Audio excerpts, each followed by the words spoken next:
This is Inspiring Design, where unique innovators come together to share their knowledge, share their insight, and keep us up to date with the latest industry trends. And here's your host, Roshan Senanayake.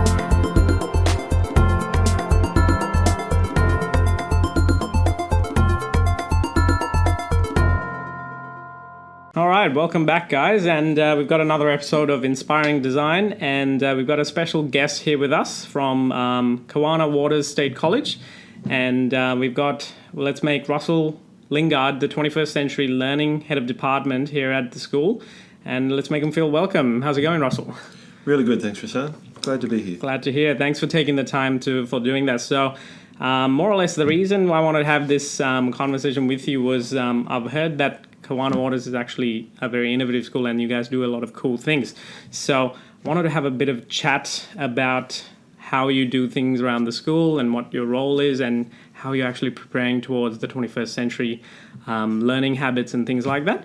But would you like to give a quick background and the role for yourself? Okay, I was brought into the college 4 years ago in the position of 21st Century Learning HOD to essentially do what the role describes, to modernise the curriculum and bring the school into the 21st century. Yeah.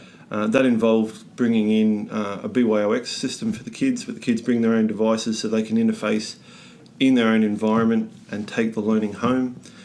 It was about enabling students to learn when they want, where they want, how they want. And that's really been a focus of mine. And design and the new design thinking models that are coming through from the QCAA and the new curriculum that we're offering has really supported that and enable us to branch into things like project-based learning and thinking skills and looking at the different aspects of design and the different aspects of thinking and how we can incorporate that in the classroom. That's brilliant. Really been my focus. Yeah, that's brilliant. I'm so glad to hear that teachers are actually making those steps towards a shift in that educational change. So that's brilliant. How long have you been a design educator or in design education? Probably going on 20 years now. Wow. I originally taught graphics when I first started teaching in the late 90s as a side subject. It's not my trade, but I went away and did some additional training and was teaching graphics in my first and second year of teaching. And I think that very brief introduction into design thinking and the design process was what set me up and allowed me to take that thinking and embed it in so many other curriculum areas that I've taught throughout my career. Yeah, beautiful, beautiful. And how many graphics teachers or design teachers are there here in your college? There's 5. There's 5, yeah, great. Now that's awesome. How do you actually do you have any specific ways of tackling the rapid technology change along with the changes in design thinking and the shift in mindset as well? How do you actually tackle that in a school environment? Yeah, absolutely. The change in technology is really hard to keep abreast of and keep in contact with. I'm really, really lucky here in that we've got a really progressive staff and that we've got staff that are willing to work around the edges and try new things and engage in new technologies and new opportunities that come up. Yeah. So that's really enabled me to test the edges. I've also been really lucky. I get a lot of support from our central IT department in Brisbane, so that when we ring them up and go, we'd like to try this, more often than not, they're willing to at least consider what we're doing and support what we're doing. They hear from me more often than what they'd like, I think, but it's about, at the end of the day, all of that process is about what the kids need. And the students have to be the focus of what we need. And it's not the teachers, it's the students. And the students are working and living in an environment where technology change is part of their daily being. If we're not prepared to tackle that here, we're not preparing them for the future. That's great. So it's letting the kids lead a little bit as well and talking to the students and looking at some of the things that they're doing and some of the things that they're thinking and some of the things that they're wanting to work with and then trying to grab maybe not what they're using, but something similar that we can bring in so they can experience the same kind of learning and the same kind of experience that they get from the product that they're using. Yeah. So do you actually make a point to constantly speak to your kids about what kind of technology tools that they like to use or even they use? Is that something you're part of your role? Yeah, I like to get around and talk to the kids as much as I can as a parent myself. You get to learn from home as well. But I try and make as much opportunity as I can to touch base with the students in a variety of different ways, either in my classes or outside of classes, and just talk to them about ways that they engage in their own learning. And then that helps me gauge some opportunities that we can present here in regards to how we can personalise their learning so that they feel as though they own the learning and it's not us trying to push the learning on them. That's brilliant. And so what kind of technology tools do you actually use? Obviously, that opens the door to softwares or any machinery or anything like that. Absolutely. Well, as a Education Queensland school, we're Microsoft based. So we use the Microsoft Office 365 suite as a core medium of delivery. Okay. Yep. Based around Class Notebook or OneNote. That tends to be our primary point of call. We're looking at importing different aspects of that in order to bring in modules in regards to formative assessment and self-testing and a whole range of things like that. We also heavily use the Adobe Suite, especially in those design aspects. I love the Adobe Suite. And it's just so easy. And it's amazing the number of teachers outside of the design subjects have been willing to give it a go and look at embedding different aspects of design into their curriculum, whether it's the language, Japanese classes designing logos for products that they want to deliver, or whether it's the same groups designing posters that they send to our sister schools in Japan and using the design aspects of Adobe in order to present them, whether it's English talking about how they're going to use aspects of design and film in regards to how they do their presentations, or hospitality using it to docu-blog their processes in the kitchen and a whole range of things like that. It's just been amazing how that's really taken off since we've had the CYOD or the BYOX program. That's great. And what about any 3D softwares and CAD softwares? What do you guys utilize in this college? That's probably our Achilles heel, if I could call it that. It's a real big focus area for us at the moment because being from an environment in my previous schools where 3D printing and those physical mediums have been the mainstay, and acknowledging the feedback from the students where, you know, be able to see and touch things is okay, but it's not what they're used to working in. A lot of them have VR goggles at home. A lot of them have do or work with 3D software at home. So I think that's going to be our focus for the future is looking at, and some project we're working on is 3D walkthroughs of the Amazon forest for the geography classes. So is that video 360 immersive type experience?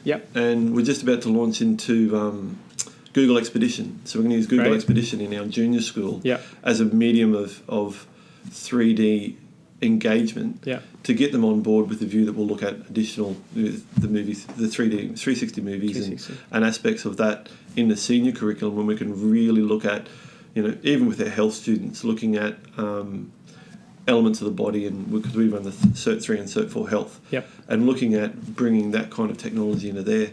One of the things that we're working on with the University of the Sunshine Coast is a 3D paramedic experience for those students that are doing this. So when they turn up and start the course, the first thing they'll do is put the VR goggles on.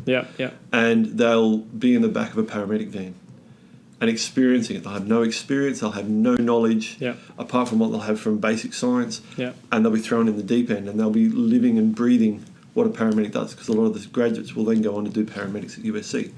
And then they'll do it again at the end of the course, and it'll be part of the assessment process that we're negotiating with our external RTOs. So there's some really exciting things that we're looking at doing with our partners around the place. And, definitely. And it's, once again, the focus has to be on the students.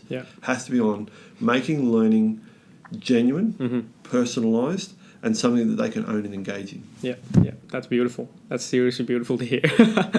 How do you see the transition of the design discipline and the core values that design used to have? It almost used to be a separate department. In the industry, we've seen that design's actually merging more with other industries and like becoming part of almost every facet of other disciplines, like the medicine example you mentioned. Do you see that happening in a school environment as well? Absolutely. Having attended one of your Design Thinking for Teachers courses, one of the things that really grabbed me when I was sitting in that course and thinking about design and design thinking is how transdisciplinary it is, how it can relate to anybody in any subject at any time, and how the process exists in the curriculum areas of all the subjects. Sometimes it's got a different language or a different dialogue around it, but the essential process and design and discovery process is the same.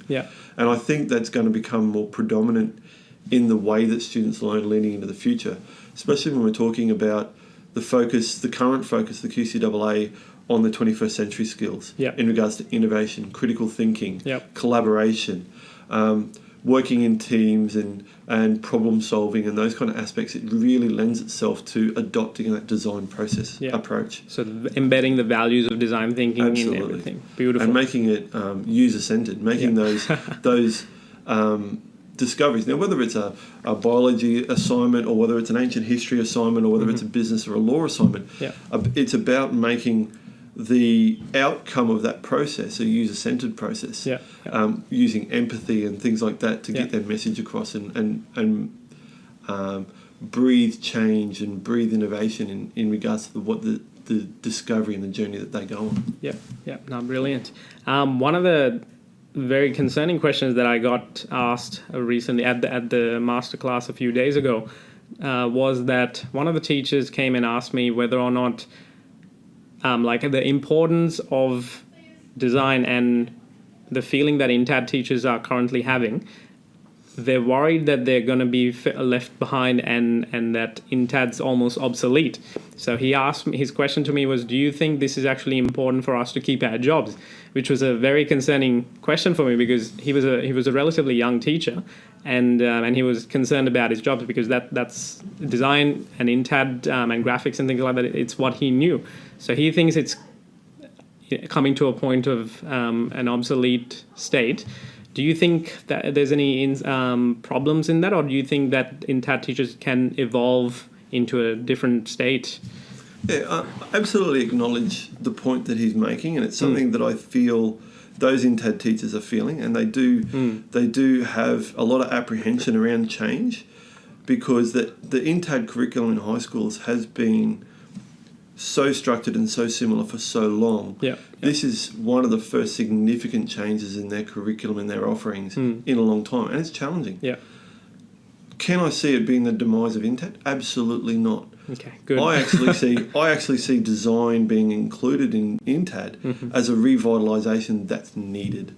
I think it's actually going to prolong the curriculum rather than be the other way around. In its current form, I could see a horizon for INTAD. Absolutely. I mean, especially when you look at the modernisation. Like we had our first 3 houses in New South Wales built by robots. Bricklaying robots. I've heard about that, yes. Built the whole thing. So now when you're talking about that and you're talking about, the old nail bangers, and you sort of say, well, that's not the future of INTAD. That's not the future of those industries. Design is the future. Is it going to replace those? No. Is it going to be a skill change? Yes. Are they going to be able to adapt to be able to work through that? Absolutely. There will be some changes. It's going to be hard. I'm not going to doubt that at all. But it's about how we engage in that change process in order to ensure that the best outcomes come for both the educators and the students. And I think with the design, what it's going to enable us to do is it's going to enable us to be a lot more fluent than what we were in the past. Whereas instead of you coming into a class and everybody builds a pencil case that is 25 centimetres long, 15 centimetres across and 5 centimetres deep, it'll be, we want you to make a pencil case, but we want you to design it so it's personalised for you. And if that's the pencil case that you want, it's going to meet your needs. That's fine. Then. But if you want to include, a space for your for your iPhone, or you want to include charger, or you want to include something else, that's fine too. Great. It's about imagining what the product's going to look like for the user at the end, and then enabling students to have that project-based learning approach and be able to test their thinking. And it's going to become more about thinking rather than about processes. And I think that's the change, and some people, myself initially included, struggled with that because you're so used to it being a structured curriculum and a structured opportunity, especially when you've got the workplace health and safety obligations and things like that. It does become a little bit challenging to be able to let the reins go a little and just say, let's see what happens. Yeah. But I think that's the thing. When we work through the process over time, I think that's going to be the outcome, and that's what's going to ensure the future of that curriculum beyond 2020. Yeah. No, that's great. And I think Peter Murphy from at the Data Conference, Queensland version, his keynote was addressing the same thing, and I think trying to empathize with the teachers who are feeling that concern and that worry, and the fact that we should embrace that change rather than be scared and trying to reject that. So definitely.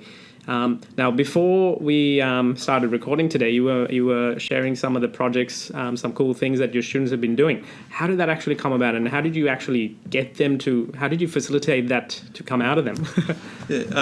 In our grade 9 curriculum, we've had a fairly big focus on critical and creative thinking at the college for the past 12 months, and doing a bit of research into thinking and learning and a whole range of things. And design as well. One of the things that I wanted to be able to test with the students was the idea of independent project-based learning. So you give them a scaffold, give them a process or an approach, and seeing what they can come up with. Yeah. So in response to that, about 12 months ago, I sat down with a couple of my peers and we designed a curriculum called Future Innovators. Future Innovators, that's nice. So it's a 6-month course, and basically it's in 2 stages. So the students get a little bit of learning around design and the design process. And for this particular evolution of the course, we used the EDGE design from the Digital Solutions curriculum, because a lot of our students came from Digital Solutions in semester 1. Yeah. So that's that explore, develop, generate, evaluate. Yeah. And that's the model that we use, very similar to a lot of the design approaches.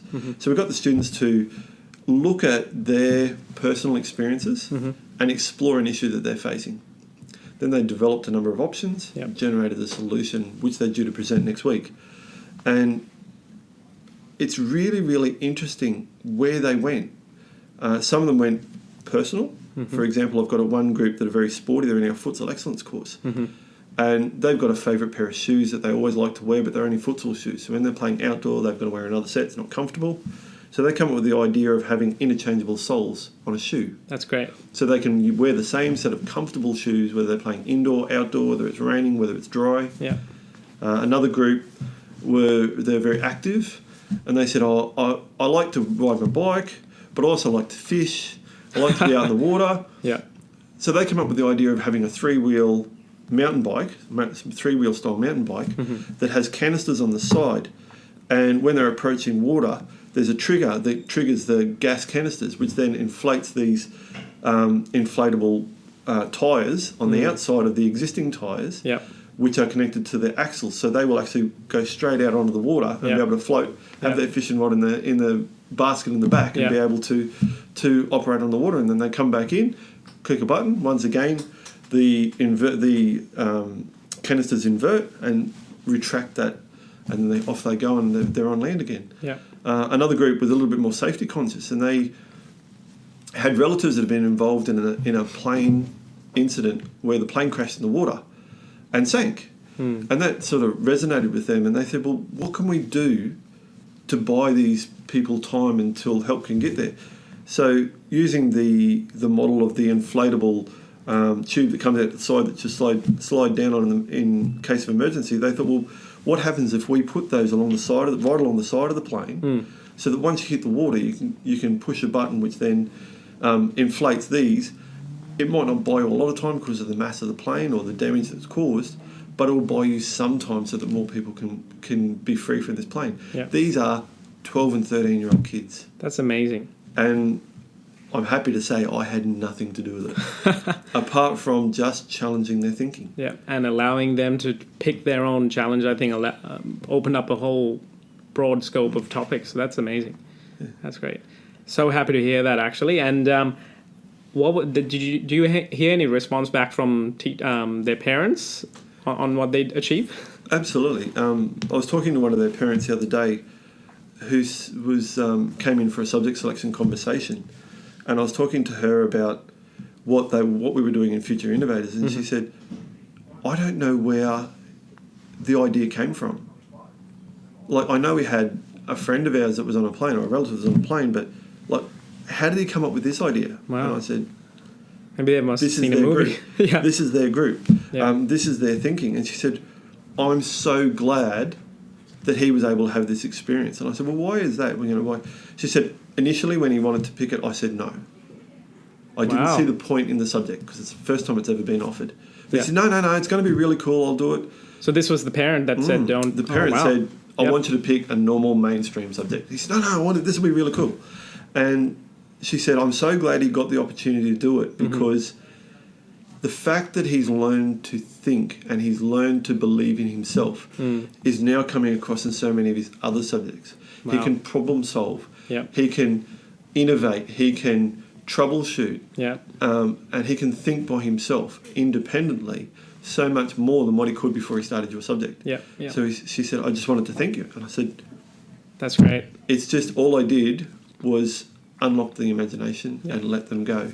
They've discovered the rest themselves. That must be so rewarding for you to hear that from Absolutely, especially when you're working with a group of students. And there's 2 Future Innovator classes. We stream them on purpose. So there's our upper 2 bands class, which the other teacher has. And I took a class that had a lot of our literacy challenged and behaviourally challenged students in it.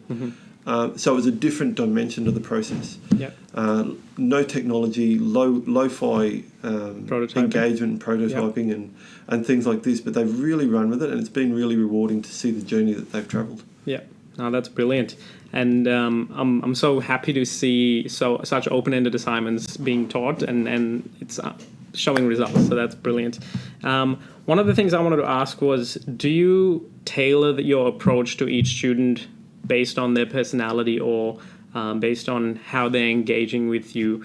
Or do you, I'm asking this question because I think, dating back a decade, actually, I shouldn't even say a decade because there are some teachers that still do it a bit more of an old-fashioned way of one-size-fits-all type mentality. So personally, when I'm addressing my students at a university level, I wouldn't push them for a 7 if, for example, they're having issues at home or they don't have the time or a proper space for them to actually sit down and do their work. So there's no point in giving them that additional stress. Instead, aim for whatever this slightly higher version of where they're comfortable with, and then try and build their personality or their confidence as they go. So is that something that takes place in your approach or in other teachers in your team as well? Absolutely. We as a college, we've very much taken the approach that we're student-centred to the point where we even have a mentoring program from grade 7 to grade 12. That's great. So they all get a mentor that they can work with and talk about their learning and their challenges and their wishes and their aims and objectives, and we can help them develop a pathway towards that journey. So is that another older student or a staff member? Staff member. Staff member, that's great. So they get to sit down and we each get about 8 students that we work with each year. And it's about personalising that journey and having that point of contact of somebody who has the knowledge and information to be able to support them and also has the influence to be able to support them to engage with other staff or other curriculum areas or other opportunities in order to further their learning. Yeah. In the classroom, absolutely, it's a personalised approach. Yeah. Down to the fact where conversations in class are centred around what the students talk about.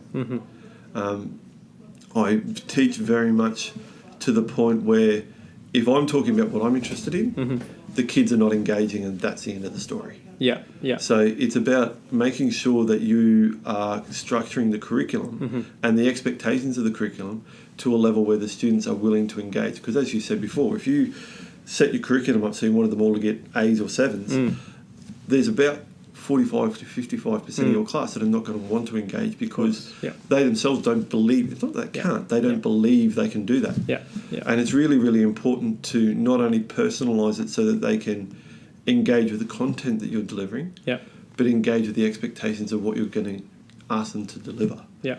And that's part of a partnership between the teacher and the student.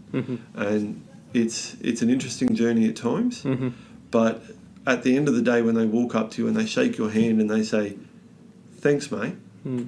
You sort of go, and it only happens once in every 400 students you teach. But when a student comes up and says that, you sort of sit back and you go, this is why I do my job. Yeah. And that's what it's about. Yeah, that's great. And I'm so happy to hear that, actually.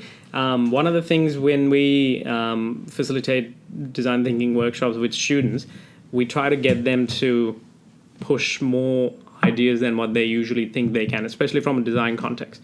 And do you think, firstly, that's an actually important thing for them to understand their methodology of design, or in another word, creative problem solving or design thinking, a couple of different labels for the same thing, but or do you think that is that actually something you facilitate in your classrooms, and how do you actually go about allowing them to push that? That's always a challenge, because there's two dynamics in the classroom generally. The one dynamic is the student who's there as a sponge, and they will take in whatever you want, but you put them on the spot and ask them to think outside the square, and that's a challenge for them. And then there's the other style that sit there and go, are you still talking? Are you still talking? Wow. Let me do some exploration. I really want to get into this. I really want to get going. And they're the kind of kids that'll sit there while you're talking and be listening to what you're talking about, and they'll be Googling it. So that they know. Of course, we'd always love classes like that, but I think asking students to challenge their thinking on a regular basis is an important part of any learning process, and it's something we really try and do here at Kiwana, because with our focus on the 21st century learning skills and preparing kids for the future, that's the expectation when they leave us. That's what industry tells us.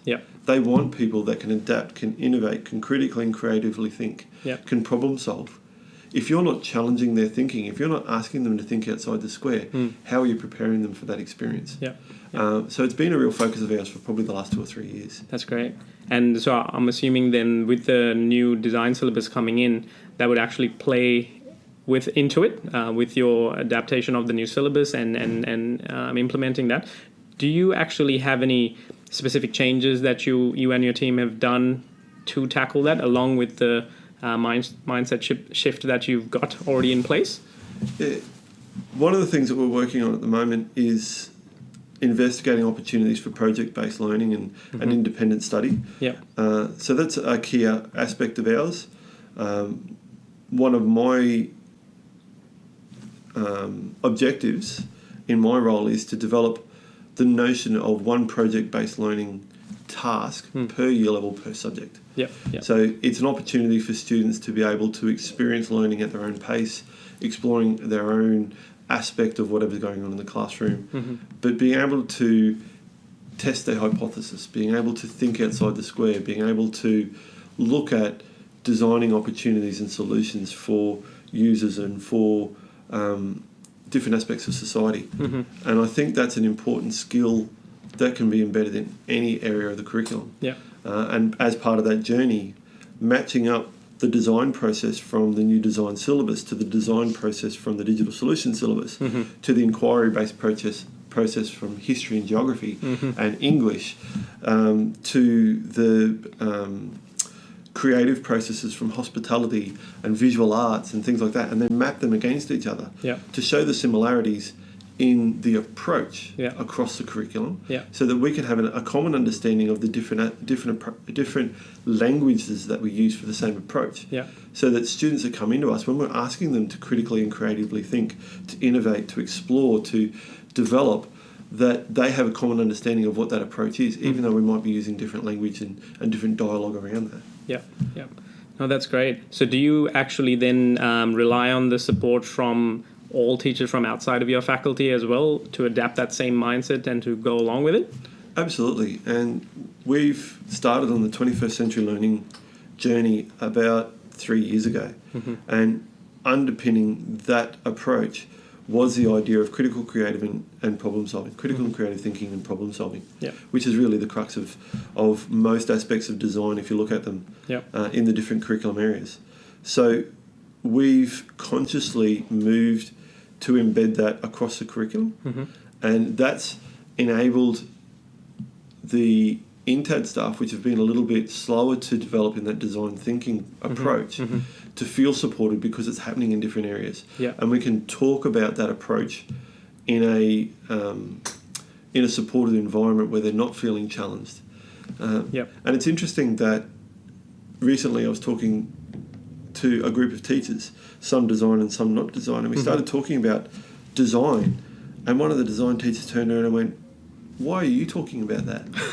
And it was an interesting dynamic, and I sat back and I listened. So this is referring to another teacher from a different faculty? Yeah, absolutely. Where was that teacher coming from? Sorry. Science, there you go. So they were talking about their critical and creative approach and problem-solving approach and inquiry learning approach, which is very similar in construct to the design learning approach that INTAD uses. And but they didn't see the dynamic, Yet and it was interesting that the science teacher said, "Well, look, I'm just like you."